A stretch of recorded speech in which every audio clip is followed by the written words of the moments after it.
Angin malam berdesir lembab di antara pepohonan alas purwo, menyisakan aroma getir tanah dan lumut yang basah. Suara jangkrik bersahutan, di sela gemuruh gergaji mesin milik Bagio, lelaki berusia 50 tahun dengan wajah keras dan mata yang tajam seperti bilah parang. "Cepat! Potong batang itu." Besok pagi truk datang, bentaknya kepada dua pekerja muda yang tampak ragu menebang pohon besar di hadapannya. "Pak," katanya, "pohon ini pohon larangan." "Pak," salah satu pekerja memberanikan diri bicara. Katanya, orang yang menebang pohon ini nggak bakal bisa balik dalam keadaan selamat. Bagio mendengus, lalu menyalakan rokok kretek. Asapnya mengepul bersama suara tawa sinis. Omongan kampung itu cuma buat nakutin orang bodoh. Pohon ini kayu jatinya tebal, bisa laku ratusan juta. Kalau takut, minggir aja sana, biar aku sendiri yang potong. Ia menarik tali starter gergaji mesin dengan kasar. Dentuman logam melawan kayu menggema. Getaran menular ke tanah.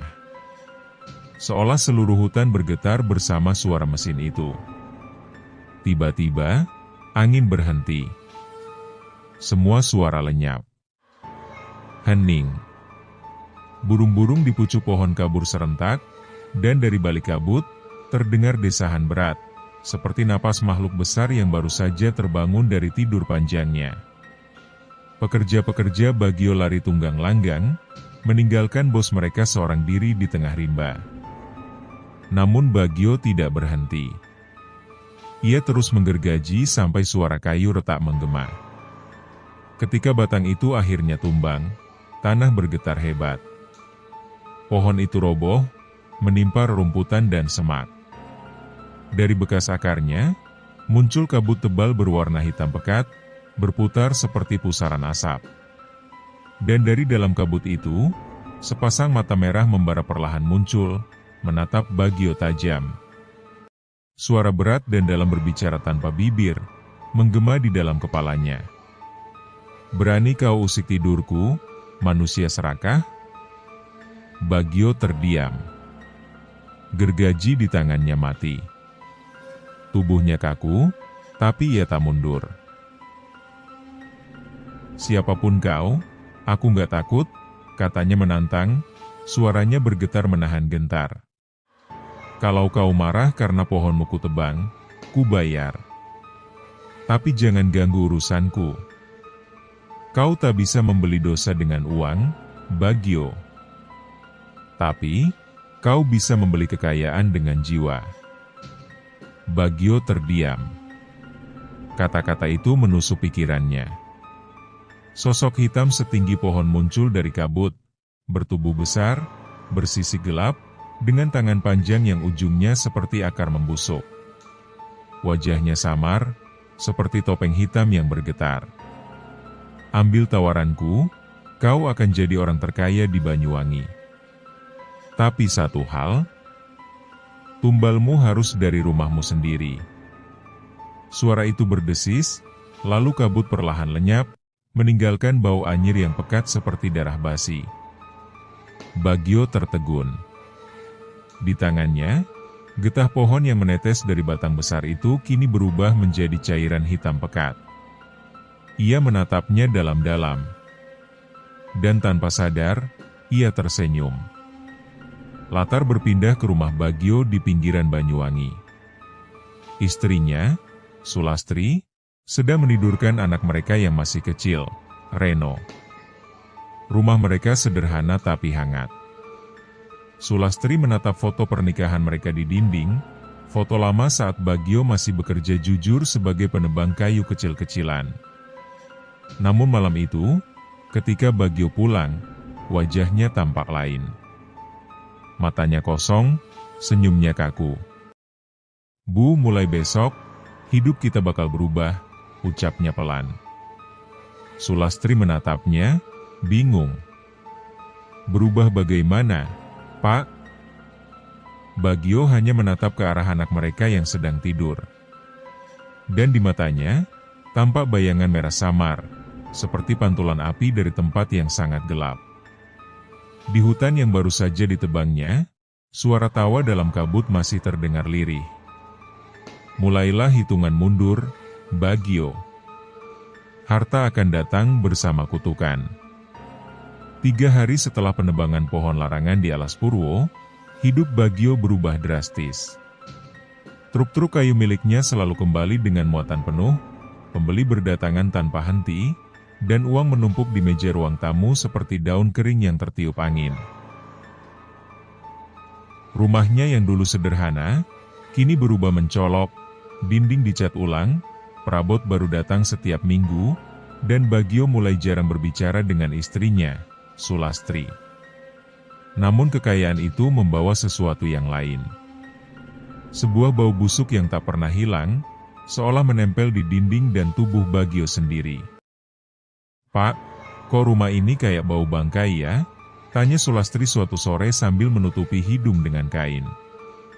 Ia sedang menyiapkan makan malam ketika aroma itu semakin menusuk. Seperti daging busuk yang dikubur terlalu lama. Bagio duduk di kursi rotan, menyalakan rokok. Ia tak menoleh. Namanya juga rumah kayu baru, mungkin masih bau getah. Tapi ini beda, Pak, baunya kayak bau kuburan, liris Sulastri. Ia menatap suaminya, dan untuk pertama kalinya, ia melihat kulit di leher Bagio tampak mengelupas tipis, seperti daging busuk yang mulai membusuk dari dalam. Malam itu, Sulastri bermimpi berdiri di tengah hutan berkabut. Ia melihat suaminya menebang pohon besar, lalu dari dalam batang pohon itu keluar darah hitam. Di belakangnya berdiri makhluk tinggi besar dengan mata merah menyala, menatap Sulastri dengan senyum lebar. "Kekayaan suamimu dari tubuhku," bisik makhluk itu. "Sekarang, giliran kalian membayar." Sulastri terbangun dengan teriakan tertahan.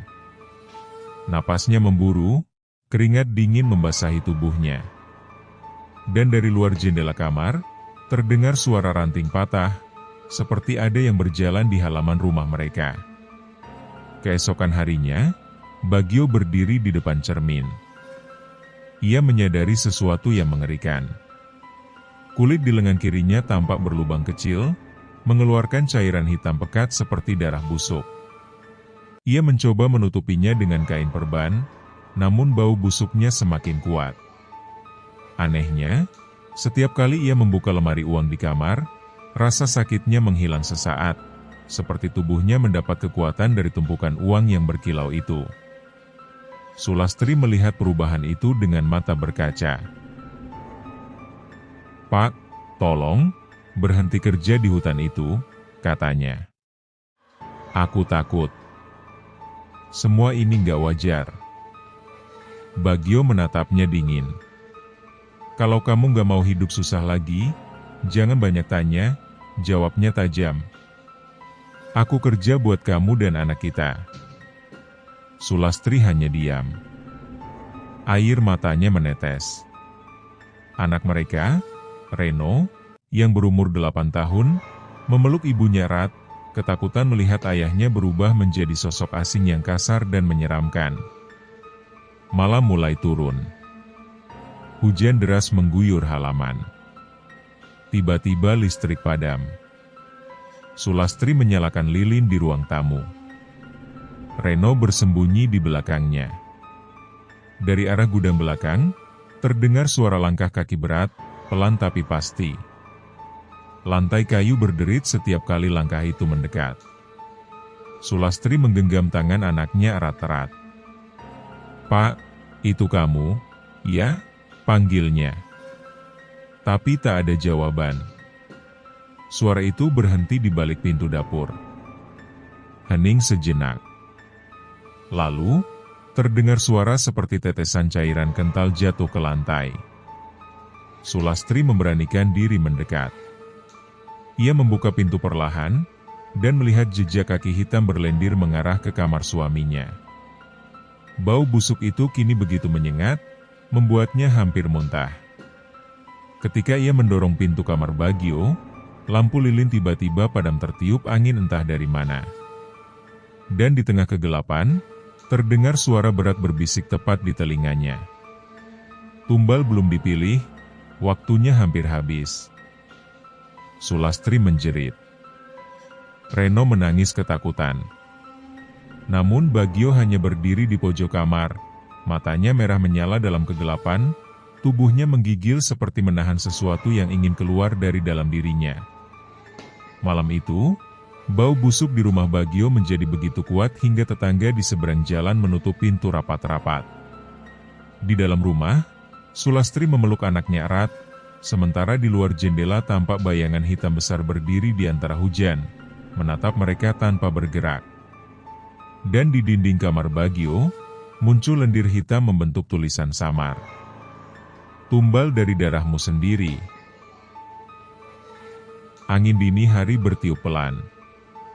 Suara daun bambu di belakang rumah berdesir pelan-pelan seperti bisikan makhluk yang sedang mengintai. Bagio terbangun dari tidurnya dengan napas tersengal. Tubuhnya dingin, keringat menetes dari pelipis. Dalam mimpinya barusan, ia kembali berdiri di tengah alas Purwo, di hadapan pohon besar yang dulu ia tebang. Tapi kali ini, pohon itu tumbuh kembali, dengan batang yang terbuat dari tubuh manusia yang menggeliat perlahan. Dari sela akar pohon itu, muncul sosok makhluk hitam besar dengan mata merah membara, menatap Bagio tanpa ekspresi.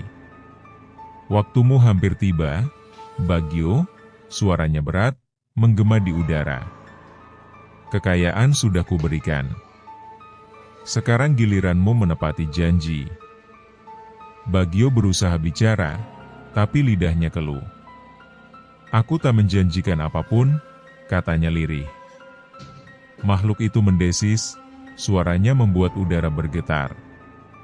Kau menebang pohon larangan. Kau mengusik penjaga tanah suci. Kini kau hidup dari dagingku, dari darahku, tapi tumbal harus dibayar. Satu dari rumahmu.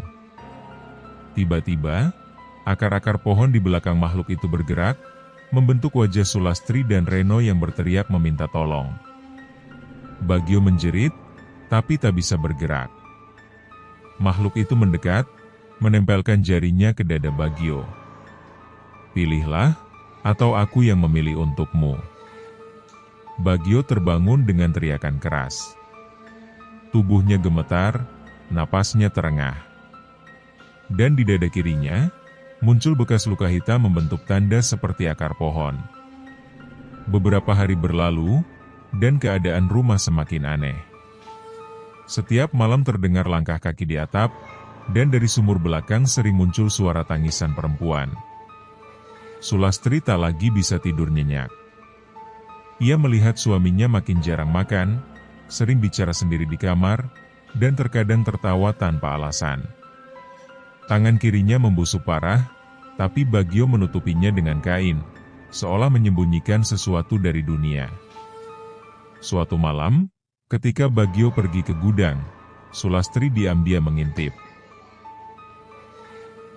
Dan saat itu ia melihat sesuatu yang membuat darahnya membeku.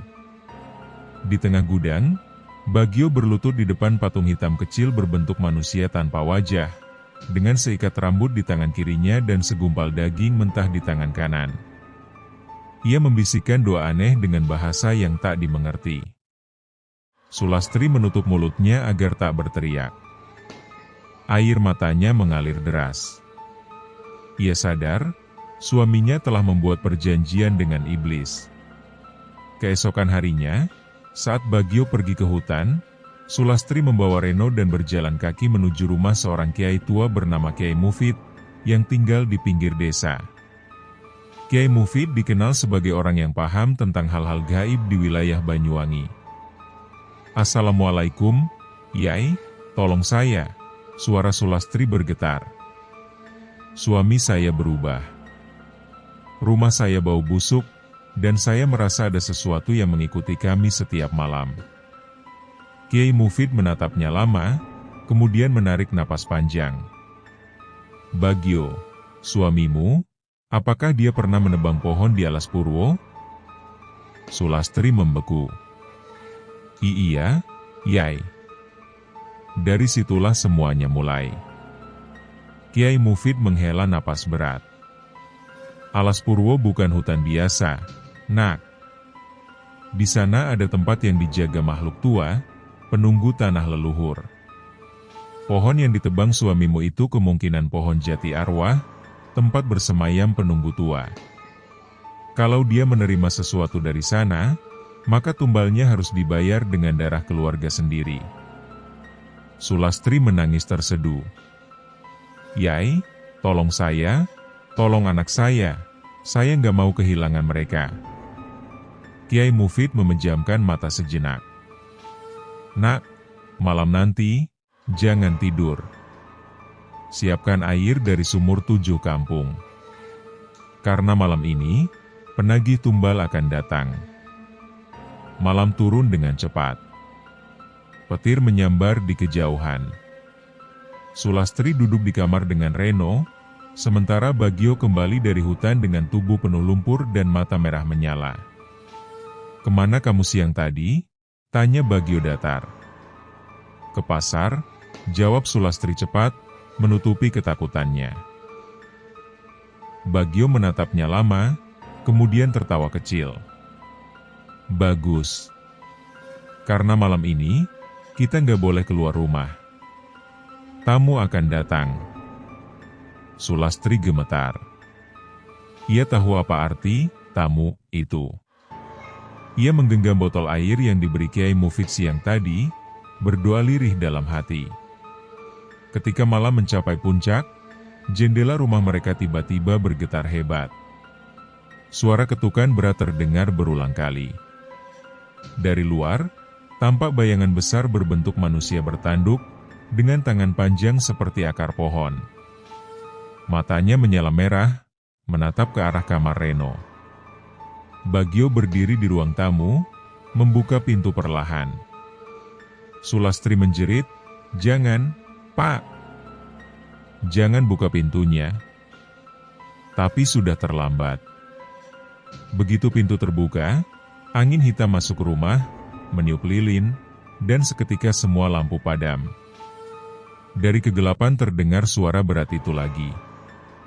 Tumbalmu telah dipilih. Ketika lilin menyala kembali, Reno sudah tidak ada di tempat tidurnya. Sulastri berteriak histeris memanggil anaknya. Sementara di luar rumah, di bawah hujan deras, tampak bayangan kecil berlari menuju arah hutan. Di antara gemuruh petir, terdengar tawa rendah Bagio yang tak lagi seperti manusia. Hujan belum berhenti sejak malam Reno menghilang. Langit Banyuwangi diselimuti awan hitam pekat, seolah langit ikut berduka atas sesuatu yang belum selesai. Sulastri duduk di teras rumah, tubuhnya gemetar, wajahnya pucat. Sudah 2 hari Reno belum ditemukan. Bagio, suaminya, malah lebih banyak berdiam diri di gudang belakang, dengan bau busuk yang makin menusuk setiap kali pintu gudang itu dibuka. Sulastri memandangi jalan berlumpur di depan rumah, matanya sembab.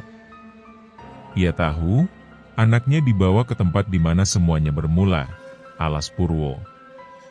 Malam ketiga, suara rintik hujan turun perlahan. Sulastri tertidur di kursi ruang tamu dengan tubuh lemah. Tiba-tiba terdengar suara langkah kecil di luar rumah. Ia terbangun, menatap ke arah jendela. Dan di balik kaca yang berkabut, tampak bayangan kecil Reno berdiri dalam hujan. Tubuhnya kotor, rambutnya menutupi sebagian wajah, dan matanya kosong. Reno! Sulastri menjerit sambil berlari keluar rumah. Ia mendekat, tapi bayangan itu berlari ke arah jalan menuju hutan. Reno! Nak, tunggu ibu. Sulastri berlari menembus hujan tanpa alas kaki, mengikuti bayangan kecil itu yang terus berlari ke arah pepohonan lebat di ujung desa.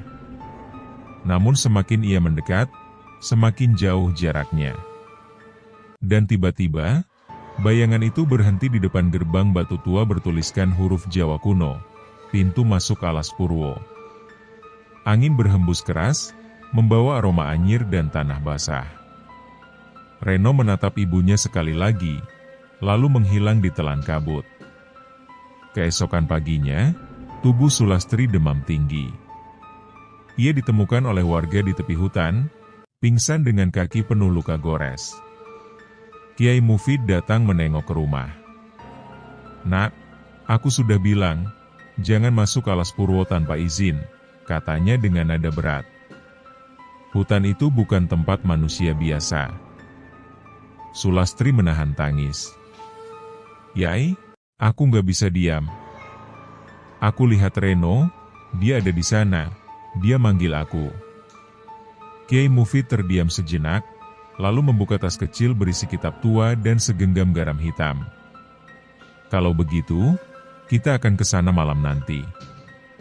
Tapi ingat, hutan itu menyimpan batas antara dunia manusia dan dunia arwah.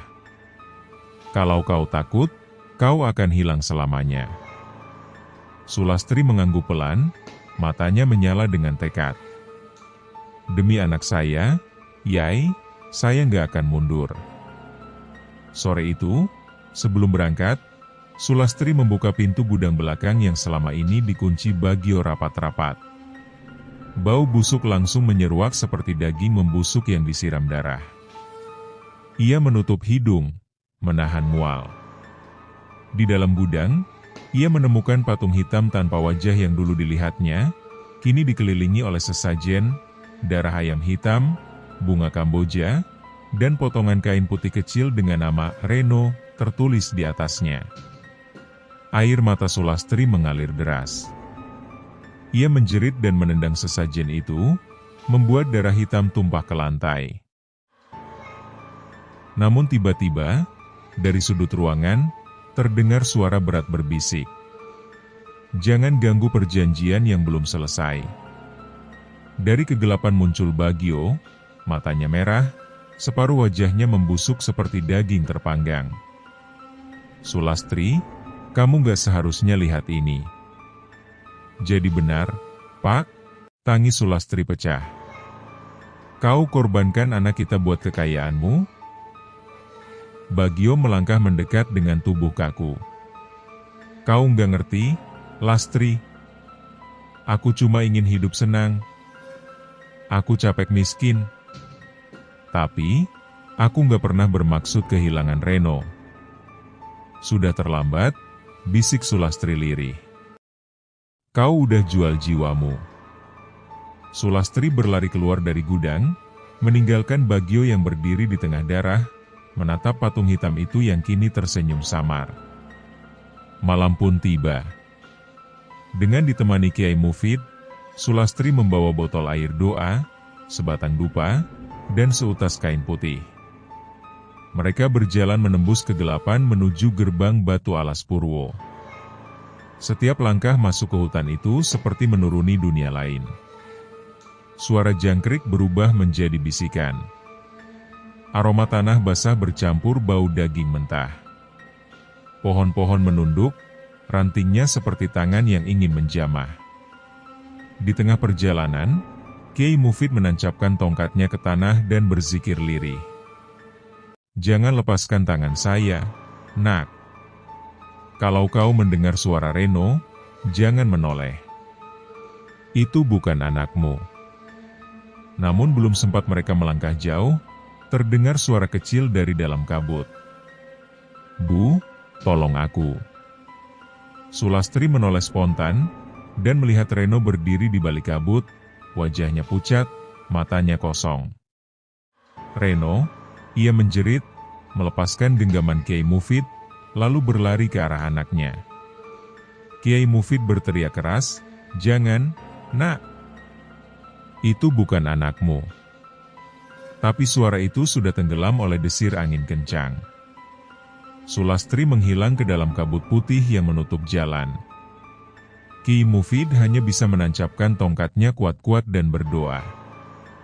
"Ya Allah, lindungi dia dari bisikan jin penunggu alas purwo." Di tengah kabut yang menelan segalanya, Sulastri terus berlari mencari anaknya. Namun semakin jauh ia berlari, semakin aneh pepohonan di sekitarnya.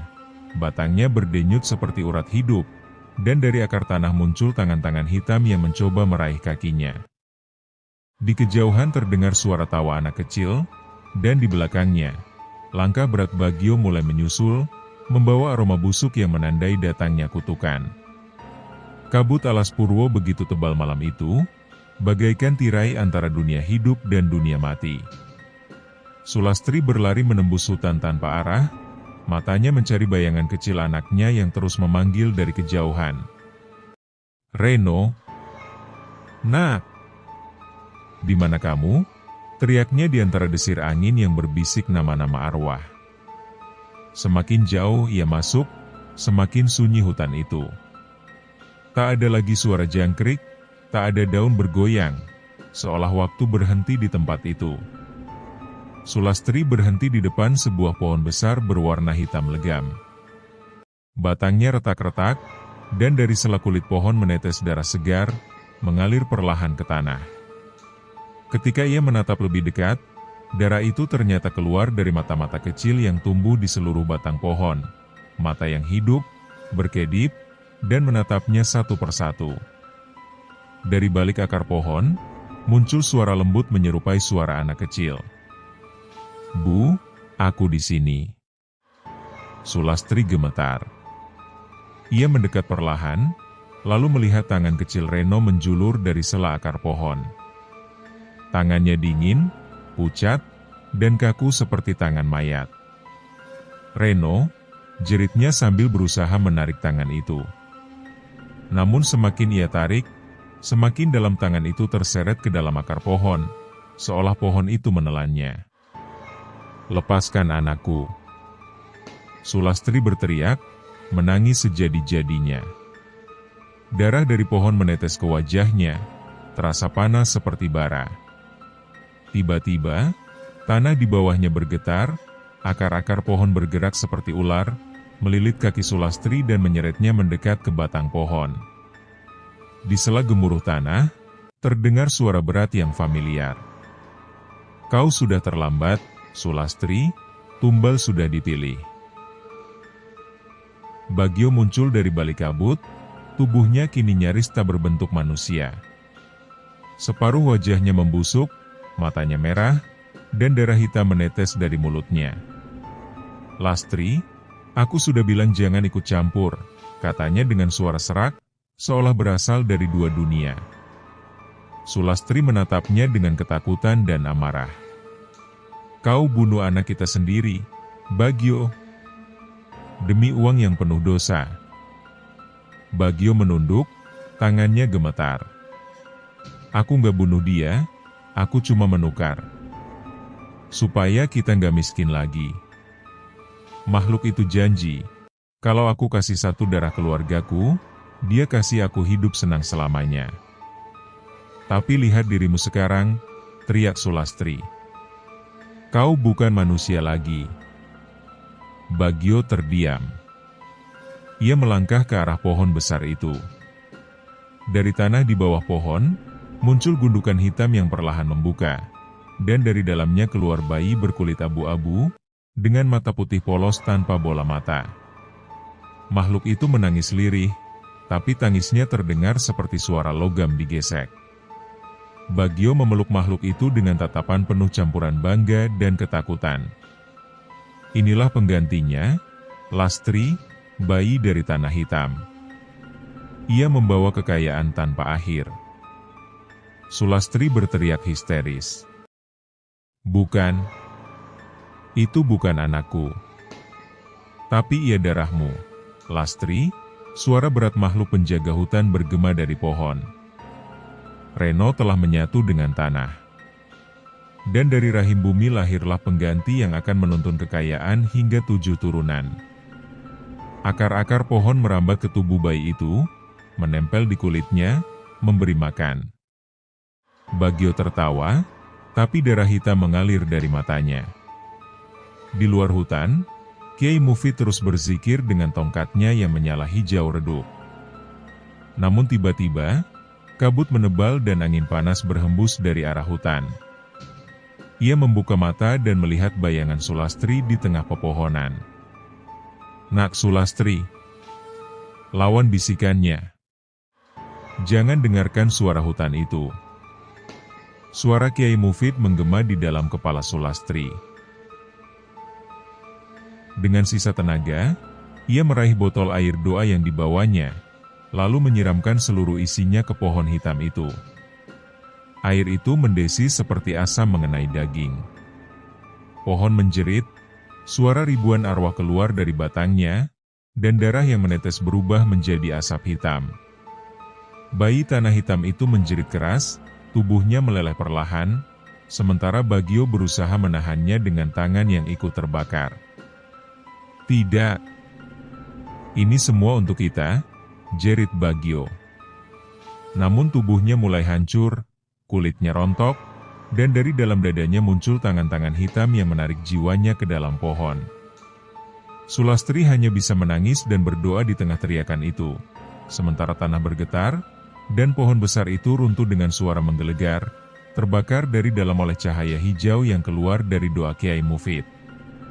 Ketika semua berhenti, hutan itu menjadi sunyi. Kabut perlahan menghilang, meninggalkan aroma tanah basah. Sulastri terduduk lemah di tanah, tubuhnya penuh lumpur dan darah kering. Dari antara akar pohon yang hangus, ia melihat sebuah gelang kecil milik Reno, gelang yang dulu ia pasangkan di tangan anaknya saat ulang tahun ke-7. Ia memeluknya erat, menangis tanpa suara. Kiai Mufid datang menghampiri, menatap sisa pohon yang hangus.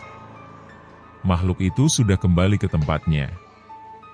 Tapi sebagian jiwanya masih tertinggal di dunia ini, di tubuh orang-orang yang tamak.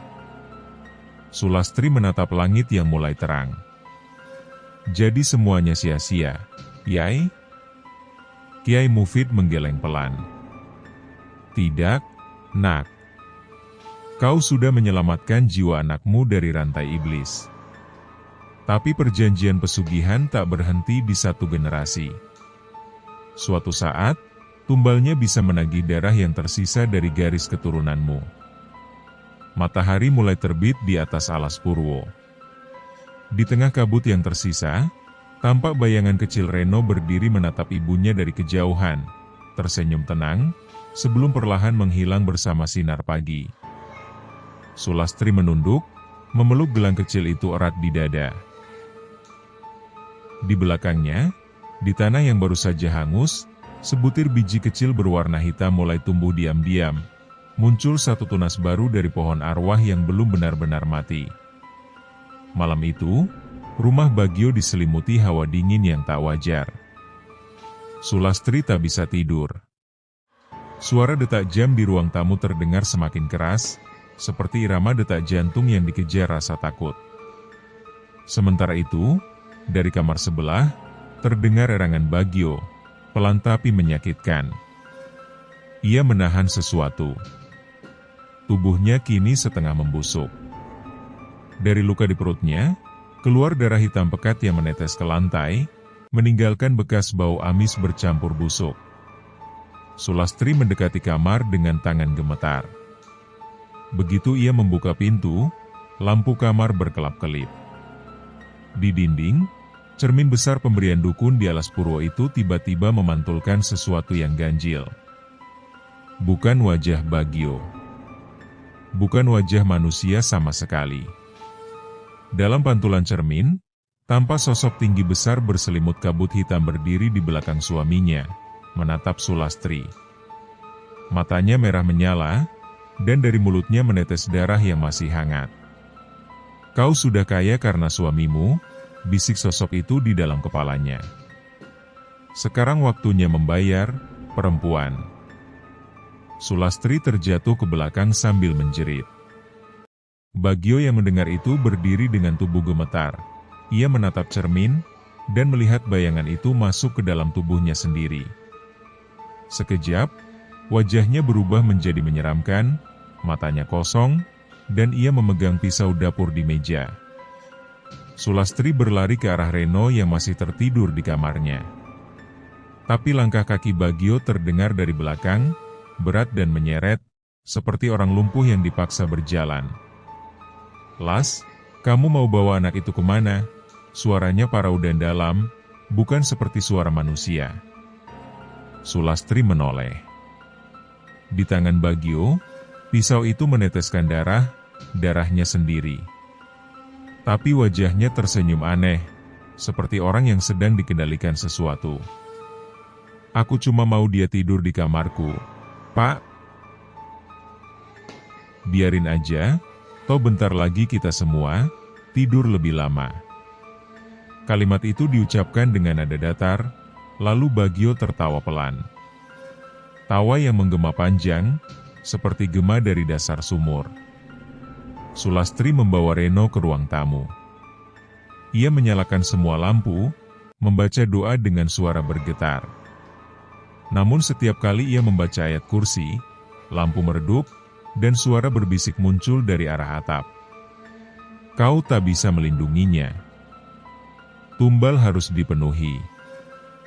Reno menangis ketakutan. Ia memeluk ibunya erat, sementara dari dapur terdengar suara langkah Bagio yang semakin dekat. Pintu ruang tamu tiba-tiba bergetar keras. Setiap hentakan membuat kaca jendela bergetar. Hingga akhirnya pintu itu terbuka sendiri, dan di baliknya, Bagio berdiri dengan wajah penuh darah, tapi matanya kini menatap kosong, seperti orang kehilangan jiwa. Reno berlari ke arah ayahnya, menangis sambil berteriak. Ayah jangan gitu. Ayah jangan sakiti ibu. Entah dari mana, suara anak itu membuat Bagio berhenti. Tubuhnya kaku. Pisau di tangannya jatuh. Dan dari luka-luka busuk di tubuhnya, keluar asap hitam tebal yang berputar-putar di sekitar ruangan. Sulastri segera menarik Reno dan merangkulnya erat sambil terus berdoa. Doa mereka membuat ruangan seolah diselimuti cahaya redup, mengusir sebagian kegelapan itu. Tapi dari sudut mata Bagio, darah menetes lebih deras, dan ia berbisik dengan nada menahan sakit. Lari. Las, cepat bawa dia pergi. Aku gak bisa tahan lama lagi. Sulastri menatap suaminya dengan air mata deras. Pak, tolong ikut kami keluar, kita cari Ustaz, kita cari bantuan. Bagio hanya menggeleng. Sudah, terlambat. Dia sudah di sini. Tiba-tiba jendela ruang tamu pecah berderak. Dari luar, angin dingin masuk dengan bau tanah dan busuk yang tajam. Dan di balik tirai yang koyak, tampak sosok tinggi hitam legam, menyerupai batang pohon besar dengan wajah tengkorak, muncul di tengah hujan. Matanya menyala merah. Tangan panjangnya menyentuh lantai rumah, meninggalkan bekas gosong di kayu. Tumbal dari darahnya sudah siap. Kekayaan tak pernah gratis. Sulastri menjerit dan menutup mata anaknya. Bagio menatap makhluk itu dengan marah. Jangan ganggu mereka. Aku yang kamu mau. Makhluk itu tersenyum lebar, giginya tajam memanjang. Tapi janji harus ditepati, tumbal harus 3. Kau, istri, dan anakmu. Sulastri menarik Reno keluar rumah di tengah hujan lebat. Di belakang mereka, suara tawa makhluk itu menggema panjang, bercampur jeritan Bagio yang menyayat telinga. Dari kejauhan, rumah mereka terlihat seperti diselimuti kabut hitam tebal, dengan cahaya merah menyala di dalamnya. Dan di udara malam itu, terdengar samar suara lirih Bagio. Ampuni aku, jangan ambil mereka. Sulastri berlari tanpa menoleh ke belakang. Air matanya bercampur hujan, dan dari arah hutan, terdengar bisikan angin yang membawa bau darah dan kayu terbakar. Hujan malam itu belum reda. Sulastri berlari tanpa alas kaki, menggandeng Reno yang menggigil ketakutan. Di belakang mereka, suara angin seperti jeritan makhluk-makhluk yang lapar, berputar mengikuti langkah mereka.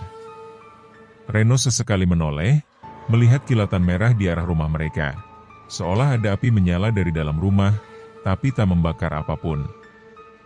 Hanya nyala mata iblis dari balik jendela. Mereka akhirnya tiba di ujung desa, di depan sebuah rumah sederhana beratap genteng tua.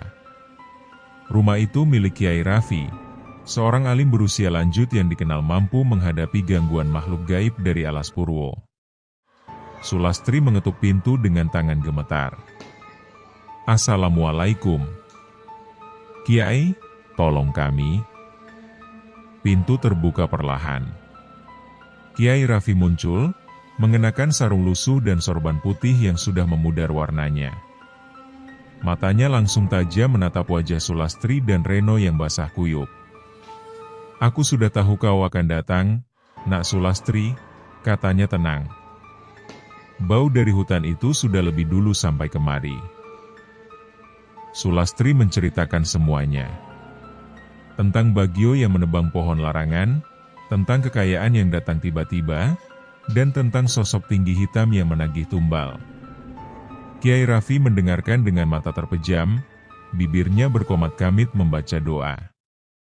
Ketika Sulastri selesai, Kiai itu berkata pelan, "Suamimu telah mengambil perjanjian dengan penguasa alas Purwo.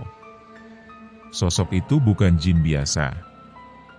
Dia penunggu pohon tua tempat para leluhur menanam tumbal darah. Sekali perjanjian dibuka, darah keturunan juga ikut terikat." Sulastri menatapnya dengan mata membesar. "Maksud Kiai, Reno juga ikut?" Kiai Raffi mengangguk. "Ya, anakmu kini dalam jalur darah kutukan itu. Makhluk itu akan datang menjemputnya jika kau tak memutus ikatan darahnya sebelum malam Jumat Kliwon." Malamnya, Sulastri menidurkan Reno di tikar dekat tungku dapur. Namun saat hendak menyelimuti anaknya, ia melihat sesuatu yang membuat jantungnya serasa berhenti. Di dada Reno, muncul luka kecil berbentuk akar pohon, seperti timbul di bawah kulit. Lukanya berdenyut pelan, mengeluarkan lendir hitam setiap beberapa detik. Sulastri menangis sambil menekan luka itu dengan kain basah, tapi darahnya terus merembes. "Astagfirullah. Ya Allah, jangan anakku." Kiai Raffi datang membawa air yang telah didoakan. Ia meneteskan air itu ke luka Reno, tapi tiba-tiba dari luka itu keluar asap hitam, dan suara tertawa kecil terdengar. "Anak ini, pengganti bapaknya." Sulastri menjerit, memeluk anaknya erat. Air mata jatuh deras, tapi Kiai Raffi berdiri tegak, wajahnya tegas meski keringat dingin membasahi dahi. "Setan alas Purwo sudah menandai anakmu, Sulastri. Tapi selama kau punya iman, kau bisa melawannya." Menjelang tengah malam, Kiai Raffi menyiapkan sebuah ritual. Di halaman belakang rumahnya, ia menyalakan api kecil dari ranting kering dan menancapkan tongkat bambu berbentuk salib tanah Jawa kuno. Sulastri duduk di samping Reno, membaca doa sambil menggigil. Di tengah ritual, Kiai Raffi mulai membaca ayat-ayat ruqyah dengan suara lantang. Namun setiap kali ayat itu disebut, angin bertiup kencang, membuat daun-daun berguguran dan lampu minyak bergetar. Suara berat bergema dari arah hutan. "Tidak ada yang bisa memutus perjanjianku. Darah sudah dibayar dengan darah." Tanah di bawah kaki mereka bergetar. Dari api ritual, muncul bayangan hitam besar yang sama seperti yang mengejar mereka tadi malam. Makhluk dengan tubuh seperti batang pohon, tapi wajahnya menyerupai Bagio yang membusuk. Sulastri menatap makhluk itu dengan mata penuh air. "Pergi. Jangan sentuh anakku lagi."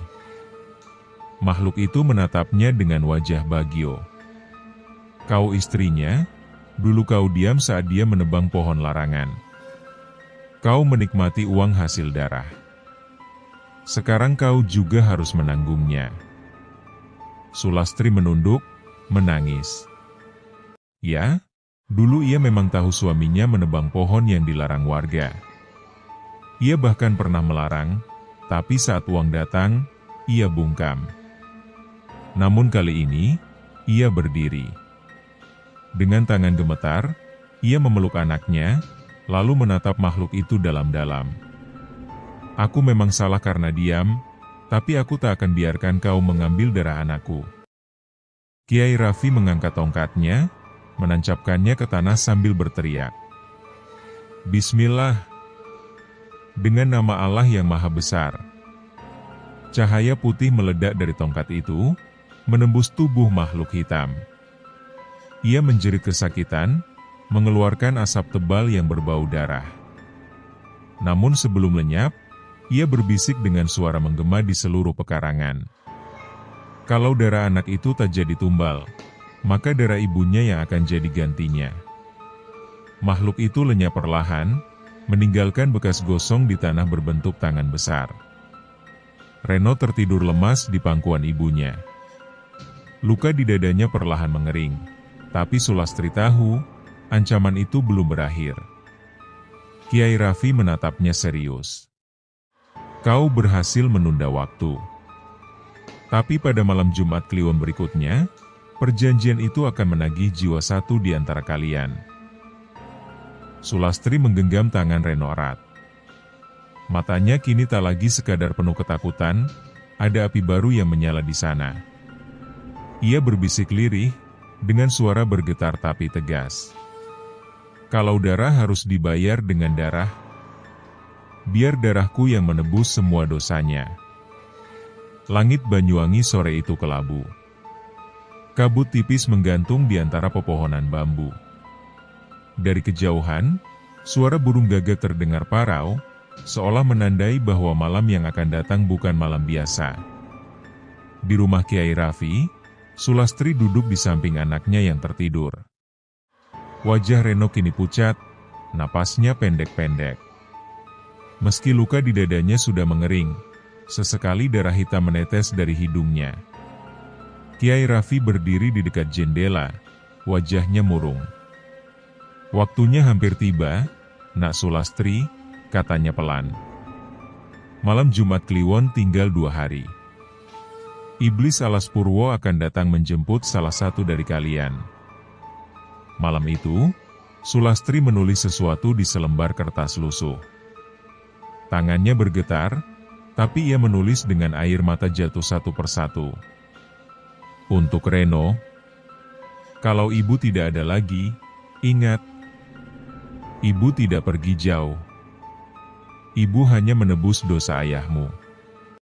Jadilah anak yang baik, jangan sombong dengan kekayaan, dan jangan lupa berdoa untuk ayah dan ibu setiap malam. Ia melipat surat itu, meletakkannya di bawah bantal anaknya. Lalu menatap wajah Reno yang tenang, dan berbisik. Kalau harus aku yang pergi, biarlah, asal kamu selamat, Nak. Menjelang tengah malam, ketika semua orang di rumah Kiai Raffi telah tidur, Sulastri mendengar suara langkah berat dari halaman belakang. Ia membuka pintu perlahan, dan angin dingin langsung menyentuh kulitnya. Di bawah sinar bulan setengah purnama, ia melihat sosok Bagio berdiri di antara kabut. Tubuhnya compang-camping, wajahnya busuk penuh belatung, tapi matanya kini jernih, penuh penyesalan. Las, suaranya serak, bergema seperti berasal dari dasar sumur. Jangan lakukan itu, jangan jadikan dirimu tumbal. Aku yang salah. Aku yang tamak. Sulastri menahan tangis, berlari mendekat, tapi langkahnya berhenti ketika tubuh Bagio mulai berasap, seperti tak bisa menahan wujudnya di dunia. Aku terjebak antara hidup dan mati, lanjutnya. Jin alas Purwo memaksa jiwaku jadi bagian dari mereka. Tapi aku masih bisa menolongmu sedikit. Ia mengeluarkan sebilah pisau kecil yang bersinar samar. Gunakan ini untuk menutup pintu darah, Las. Kalau kau goreskan di tanah saat makhluk itu muncul, ia tak bisa mengambil tubuh manusia lagi. Sulastri menerima pisau itu sambil gemetar. Aku takut, Pak, tapi aku harus selamatkan Reno. Bagio menatapnya dengan pandangan lembut yang sudah lama hilang. Kamu selalu kuat, Las. Maaf, aku baru sadar setelah semuanya terlambat. Malam berikutnya, udara berubah aneh. Angin yang berhembus dari arah alas Purwo membawa aroma busuk darah dan belerang. Burung-burung beterbangan dari hutan, dan anjing-anjing desa menggonggong tanpa henti. Kiai Raffi menyiapkan pagar gaib di sekeliling rumahnya, menabur garam dan menulis kalimat thayyibah di tanah. Namun menjelang tengah malam, cahaya lampu minyak bergetar, dan satu persatu padam. Sulastri memeluk Reno erat. Dari luar rumah, terdengar suara berat memanggil. Sulastri, darahmu telah dipilih, keluarlah. Dinding rumah bergetar. Atap bambu berderak seperti diremas dari luar. Dan dari celah pintu, tampak asap hitam menyusup masuk, membentuk wujud tinggi besar dengan mata merah membara. Sulastri berdiri. Matanya basah tapi wajahnya tenang. Ia tahu waktunya tiba. Ia mencium kening anaknya, lalu berbisik lirih. Tidurlah, nak. Kalau ibu nggak kembali, jangan takut. Ibu cuma pulang lebih dulu. Ia membuka pintu. Makhluk itu sudah berdiri di halaman, menjulang tinggi seperti bayangan pohon tua, wajahnya tanpa bentuk, tapi dari dalam tubuhnya terdengar jeritan ratusan suara manusia yang terperangkap. Kau yang datang sukarela? Ya, jawab Sulastri, suaranya mantap. Asal anakku selamat. Makhluk itu tertawa rendah. Darah ibu selalu paling manis, lebih kuat dari darah anak. Ia mendekat, mengulurkan tangan panjangnya yang licin seperti akar pohon. Sulastri berlutut, menggenggam pisau pemberian Bagio, lalu menggoreskan tanah di depan kakinya sambil berdoa keras. Bismillah, demi Allah, aku serahkan diriku hanya pada MU, bukan padamu, wahai setan. Cahaya putih keluar dari goresan tanah itu. Makhluk itu meraung kesakitan, tubuhnya berasap. Namun dari dalam kepulan hitam, terdengar suara Bagio yang memanggil. Las. Sekarang, bacalah doa terakhirnya. Sulastri memejamkan mata, suaranya lirih tapi jelas. La ilaha illallah. Muhammadur Rasulullah. Tiba-tiba angin berhenti. Makhluk itu berhenti bergerak. Dan dari dalam kabut, muncul sosok Bagio, menyergap makhluk itu dari belakang. Aku yang berutang, aku yang harus membayar. Tubuh Bagio menyatu dengan makhluk hitam itu dalam cahaya menyilaukan. Jeritan mereka mengguncang langit malam. Dalam sekejap, keduanya lenyap menjadi debu hitam yang terseret angin menuju arah hutan alas Purwo. Sulastri jatuh terduduk, tubuhnya lemas. Pisau di tangannya retak, lalu pecah menjadi abu. Pagi tiba. Reno terbangun, mencari ibunya. Ia menemukannya duduk di beranda rumah Kiai Raffi. Wajahnya tenang tapi matanya kosong menatap arah hutan. Sulastri hidup, namun ada luka kecil berbentuk akar di pergelangan tangannya. Kiai Raffi datang mendekat, wajahnya khawatir. Kau selamat, tapi tidak sepenuhnya, nak Sulastri. Sebagian jiwamu telah ikut menutup perjanjian itu. Kau akan selalu terikat dengan tanah alas Purwo. Sulastri menatap matahari pagi dengan senyum tipis. Tak apa, Kiai, asal anakku bebas dari darah kutukan itu. Dari jauh, di antara pepohonan alas Purwo, terlihat bayangan hitam menyerupai Bagio berdiri diam. Ia menatap Sulastri dan Reno, sebelum akhirnya lenyap dalam kabut hutan. Hujan deras mengguyur malam itu. Langit gelap tanpa bintang, hanya sesekali cahaya petir yang menyingkap wajah Bagio di balik kaca jendela rumahnya. Wajah pucat, rusak, separuh membusuk. Tubuhnya semakin hari semakin berbau busuk, seperti bangkai yang dipaksa tetap bernapas.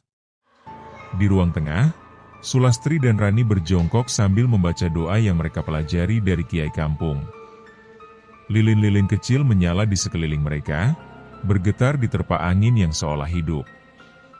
Tapi setiap kali ayat suci itu terucap, bayangan hitam besar di sudut ruangan semakin jelas. "Berhenti kalian," suara berat itu menggema dari langit-langit. Suaranya bukan manusia. Sulastri menggigil, namun Rani memeluk ibunya erat. "Bu, jangan berhenti, terusin doanya, Bu," bisiknya dengan mata berlinang. Tiba-tiba Bagio keluar dari kamarnya. Tubuhnya membungkuk, dan kulitnya di leher mulai mengelupas seperti ular berganti kulit. "Cukup. Kalian bikin mereka marah," teriaknya serak. "Siapa? Yo. Siapa mereka itu?" Sulastri menatap suaminya dengan marah bercampur takut. Bagio tersenyum aneh, matanya memerah. "Yang memberiku kekayaan, yang menjagaku dari kemiskinan. Tapi sekarang mereka marah karena kalian mencoba mengusirnya." Petir menyambar. Seketika ruangan gelap. Ketika cahaya muncul kembali, sosok hitam setinggi langit-langit berdiri di belakang Bagio. Wajahnya menyerupai arang, matanya merah menyala, dan di dadanya tampak seperti ukiran daun besar, simbol dari hutan yang pernah dirusak Bagio. "Waktumu sudah tiba," suara sosok itu menggelegar. "Tubuhmu bukan milikmu lagi." Bagio berusaha berlari, tapi kakinya menancap ke lantai seperti tertanam akar. Dari tubuhnya, batang-batang kayu kecil mulai tumbuh, menembus kulit dan tulang. Ia menjerit kesakitan. "Maafkan aku, Sulastri. Rani. Tolong aku," suaranya meraung pilu. Tapi sosok itu tertawa, tawa panjang dan dalam, seperti berasal dari dasar bumi. Sulastri menatap dengan air mata bercucuran. "Kau menukar kami dengan harta, Yo. Sekarang lihat apa yang kau dapat." Dengan keberanian yang tersisa, Sulastri melanjutkan bacaan doa yang belum selesai. Rani menambahkan dengan ayat yang ia hafal. Rumah mulai bergetar, seperti ada yang marah di bawah tanah. Sosok hitam itu mengamuk, berusaha mendekat, tapi tubuhnya seperti terbakar cahaya lilin yang kini menyala terang. Ia melengking keras, sementara Bagio jatuh tersungkur, tubuhnya menjerit, setengahnya telah berubah menjadi kayu lapuk. Ketika suara petir terakhir menggelegar, semuanya hening. Hanya suara hujan menetes dari atap. Sulastri memeluk Rani yang menangis di pelukannya. Tubuh Bagio kini terbaring kaku, membatu. Dari matanya, mengalir getah berwarna hitam. Namun di luar rumah, dari kejauhan, terdengar suara gemerisik daun, seperti langkah kaki besar yang berjalan di antara pepohonan. Sulastri menatap keluar jendela, dengan napas berat. "Belum selesai, Nak," katanya lirih. Tumbal itu belum puas. Fajar tak pernah datang malam itu. Langit Banyuwangi tetap kelabu, dan kabut tebal menyelimuti rumah keluarga Bagio. Udara dingin menggigit kulit, membuat Sulastri dan Rani tak berani keluar. Tubuh Bagio telah kaku di ruang tengah, separuh membatu dan separuh membusuk. Namun yang paling menakutkan, matanya masih terbuka. Malam sebelumnya, mereka berdua mendengar suara lirih dari tubuh itu, seperti bisikan yang datang dari batang pohon tua. "Bawa aku pulang ke Alas Purwo." Sulastri menatap jenazah itu dengan wajah letih. Ia sudah tak tahu mana yang lebih menakutkan, roh suaminya yang masih gentayangan, atau janji pesugihan yang belum ditebus. "Bu, apa maksudnya pulang ke Alas Purwo?" tanya Rani pelan, suaranya parau menahan tangis. "Tempat dia menandatangani perjanjiannya," jawab Sulastri, menatap keluar jendela yang penuh kabut. Kalau arwahnya tak dikembalikan ke sana, yang menagih akan datang sendiri. Hening menyelimuti ruangan. Di luar, seekor gagak hitam hinggap di tiang pagar, menatap ke arah mereka dengan mata merah menyala. Sore itu, Sulastri memutuskan untuk membawa tubuh Bagio ke dalam mobil tua peninggalan suaminya. Rani menolak, tapi sang ibu memaksanya ikut. Kita harus mengembalikannya. Kalau tidak, kita yang akan jadi tumbal berikutnya. Perjalanan ke Alas Purwo berlangsung dalam sunyi. Jalanan sepi, hanya suara mesin yang berat dan desir angin malam. Setiap kali mobil melintas di tikungan, Sulastri merasa seolah ada sesuatu berlari di sisi mobil, bayangan hitam dengan langkah cepat dan suara seretan ranting. Bu, lihat. Rani menunjuk ke spion. Di belakang mobil, ada sosok besar berjalan perlahan, menatap mereka. Tubuhnya gelap seperti arang, kepalanya mirip rusa, dan di dadanya bergetar akar-akar yang hidup. Sulastri mempercepat laju mobil sambil menahan napas. Jangan lihat ke belakang, nak. Jangan. Sesampainya di gerbang Alas Purwo, kabut semakin tebal. Di tengah hutan, terdengar suara lonceng samar, diikuti bisikan banyak suara, seperti nyanyian dari tanah. Sulastri menurunkan jenazah Bagio, sementara tanah di sekitar mereka mulai bergetar pelan. Yo, kau yang memulai semuanya, kini aku hanya ingin mengakhirinya, ucap Sulastri lirih sambil menaburkan tanah di atas tubuh Bagio yang ia baringkan di akar pohon besar. Tiba-tiba angin berhenti. Hening. Daun-daun tak bergerak. Lalu, satu persatu bayangan muncul di antara pepohonan. Ada 7 sosok hitam, tinggi, tanpa wajah, tubuh mereka menyerupai batang pohon basah. Salah satunya mendekat, suaranya berat dan dalam. Perjanjian telah dilanggar, tapi tumbal sudah kembali. Sulastri memejamkan mata. Ambil dia, tapi jangan anakku, teriaknya dengan air mata bercucuran. Tanah terbuka perlahan, seperti menelan tubuh Bagio. Dari celahnya keluar aroma busuk dan angin panas. Bagio terhisap perlahan ke dalam tanah, sementara sosok-sosok hitam itu membungkuk, seolah memberi penghormatan terakhir pada sang tumbal. Namun, sebelum tanah menutup sepenuhnya, mata Bagio bergerak. Ia menatap ke arah Sulastri dan Rani, lalu tersenyum. Senyum yang beku, penuh rahasia. Belum selesai, suaranya menggema pelan. Kalian masih bagian darinya. Tanah menutup dengan hentakan keras, dan hutan kembali sunyi. Rani memeluk ibunya erat, tubuhnya gemetar hebat. Bu, kenapa dia bilang begitu? Sulastri tak menjawab. Ia hanya menatap akar-akar pohon yang bergetar pelan, dan dari bawah tanah, samar terdengar suara ketukan seperti seseorang berusaha keluar dari peti kayu.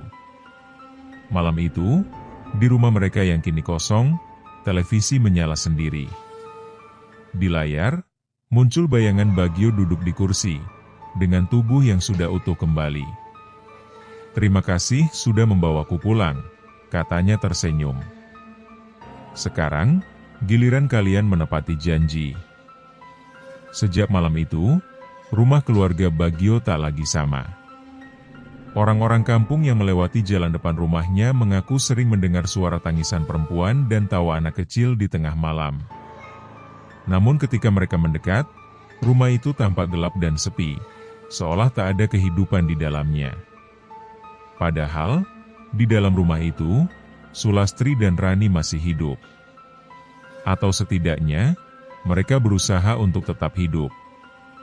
Pagi hari, Sulastri duduk di dapur sambil menatap kosong. Matanya sayu, tubuhnya tampak pucat. Rani, yang kini jarang bicara, duduk di lantai sambil menggambar sesuatu di dinding, garis-garis hitam melingkar seperti akar pohon. "Rani, kamu gambar apa, nak?" tanya Sulastri pelan. Rani tak menjawab. Tangannya terus bergerak, membentuk simbol-simbol aneh seperti yang pernah dilihat Sulastri di batang pohon di alas Purwo. Setelah selesai, Rani menatap ibunya dengan wajah tanpa ekspresi. "Dia suruh aku gambar ini, Bu. Katanya biar rumah kita aman." "Dia?" Sulastri merinding. "Siapa dia, nak?" "Bapak," jawab Rani datar. "Bapak bilang dia pulang. Tapi bukan dari surga." Malam itu, Sulastri terbangun oleh suara kursi yang bergeser dari ruang tamu. Ia bangkit perlahan, menyalakan lilin, dan berjalan dengan langkah gemetar. Di tengah ruangan, kursi rotan peninggalan Bagio bergoyang pelan, padahal tak ada angin. Lalu terdengar suara yang sangat familiar, suara laki-laki batuk serak, diikuti kalimat pelan. "Lastri, aku pulang." Sulastri menahan napas. Lilin di tangannya berkedip. Di cermin besar di ruang tamu, tampak bayangan Bagio sedang duduk di kursi itu, meski kursinya kosong di dunia nyata. "Aku sudah di rumah," katanya lagi, suaranya lembut tapi dingin. "Sekarang aku tak bisa sendiri. Alas memintaku membawa kalian."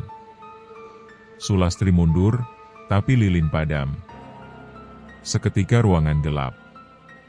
Dalam kegelapan itu, terdengar langkah kaki menyeret, bau busuk, dan napas berat di belakangnya.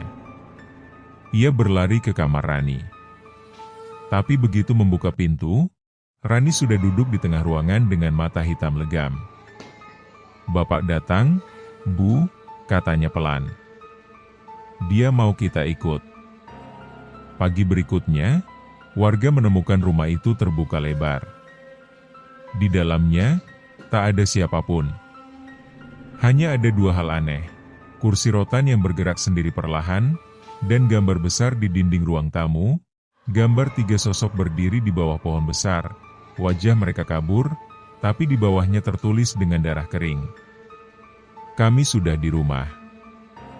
Namun menjelang maghrib, seseorang melihat Sulastri berdiri di depan rumahnya, wajahnya pucat seperti mayat. Ia memandangi jalan dengan tatapan kosong. Ketika warga mencoba mendekat, wanita itu menghilang perlahan, meninggalkan aroma busuk seperti tanah basah yang baru dibuka. Dan dari arah alas Purwo, terdengar suara Bagio tertawa, tawa yang menggema di antara pepohonan. Alas Purwo, dini hari. Kabut turun tebal, menelan suara burung dan desir angin. Di tengah hutan, 3 sosok berjalan perlahan di antara pepohonan besar yang berlumut. Sulastri, dengan wajah pucat dan mata kosong, menggandeng tangan Rani yang tampak kedinginan. Di belakang mereka, langkah kaki ketiga terdengar berat, menyeret ranting dan daun kering. "Bu," suara Rani lirih, "kenapa kita kesini lagi?" Sulastri berhenti. Matanya kosong menatap tanah lembab. "Bapak memanggil," jawabnya pelan. "Dia bilang, kalau kita tak kembali, hutan ini akan menjemput dengan caranya sendiri." Mereka tiba di sebuah pohon besar, pohon yang sama tempat tubuh Bagio dikuburkan. Di bawah akar-akar raksasa itu, tanah tampak merekah sedikit, dan dari dalamnya keluar aroma busuk bercampur darah. Tiba-tiba tanah itu berguncang. Dari celah akar, keluar tangan hitam penuh lendir. Lalu kepala Bagio muncul, matanya merah, kulitnya seperti kulit pohon yang retak. "Lastri." "Rani," suaranya lirih tapi bergetar, "kalian datang, seperti yang dijanjikan." Sulastri menatapnya dengan air mata menetes. "Kami datang untuk mengakhiri semuanya, yo, bukan untuk ikut masuk." Bagio tertawa kecil, tawa serak yang tak lagi manusiawi. "Tak ada akhir di sini. Kau pikir hutan ini cuma tempat? Tidak, dia hidup. Dan kini dia lapar. Tanah di sekitar mereka mulai bergoyang. Dari segala arah, muncul sosok-sosok hitam berwajah kabur, tubuh mereka seperti bercampur akar dan tanah. Mereka berbaris, mengelilingi Sulastri dan Rani, 7 sosok tinggi yang menunduk seperti para penjaga. Rani berteriak memeluk ibunya. "Bu, aku takut." Sulastri memeluk putrinya erat. Dalam keputusasaan, ia merogoh kalung yang diberi oleh kiai desa, sebuah tasbih kecil dari kayu jati yang diambil dari masjid tua. Ia genggam kuat-kuat dan mulai membaca doa dengan suara gemetar. Namun tanah semakin retak, dan Bagio mengulurkan tangannya. "Doamu takkan berguna di sini, Lastri. Kau sudah melangkah terlalu jauh. Alas tak butuh doa, hanya tumbal." Sulastri menatap Bagio dengan air mata bercampur amarah. "Kalau memang harus ada tumbal, ambil aku. Jangan anakku." Hening sesaat. Lalu, dari langit, petir menyambar pohon besar di belakang Bagio. Api biru menyala, dan hutan bergetar hebat. Sosok-sosok hitam menjerit seperti pohon yang ditebang. Bagio menatap Sulastri dengan wajah terkejut. Tubuhnya mulai retak, getah hitam mengalir keluar dari pori-porinya. "Apa yang kau lakukan?" Sulastri menggenggam tasbih itu erat dan menancapkannya ke tanah. "Aku kembalikan semuanya ke bumi. Biar yang suci menelan yang kotor." Tiba-tiba cahaya terang muncul dari tanah. Akar-akar besar melilit tubuh Bagio, menariknya ke bawah sambil disertai jeritan panjang yang menggema di seluruh hutan. Sosok-sosok hitam ikut tertarik masuk ke bumi, suara mereka berubah menjadi desir angin yang pelan.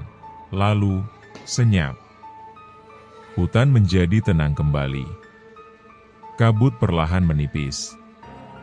Sulastri jatuh berlutut, memeluk Rani yang menangis sesenggukan. Tubuh mereka berdua lemas, tapi hidup. Di bawah tanah, tak ada lagi suara. Hanya bau tanah basah dan daun terbakar. Beberapa minggu kemudian, warga menemukan Sulastri dan Rani di pinggir alas Purwo, lemah tapi selamat. Mereka dibawa ke rumah sakit, dan tak banyak bicara tentang apa yang terjadi.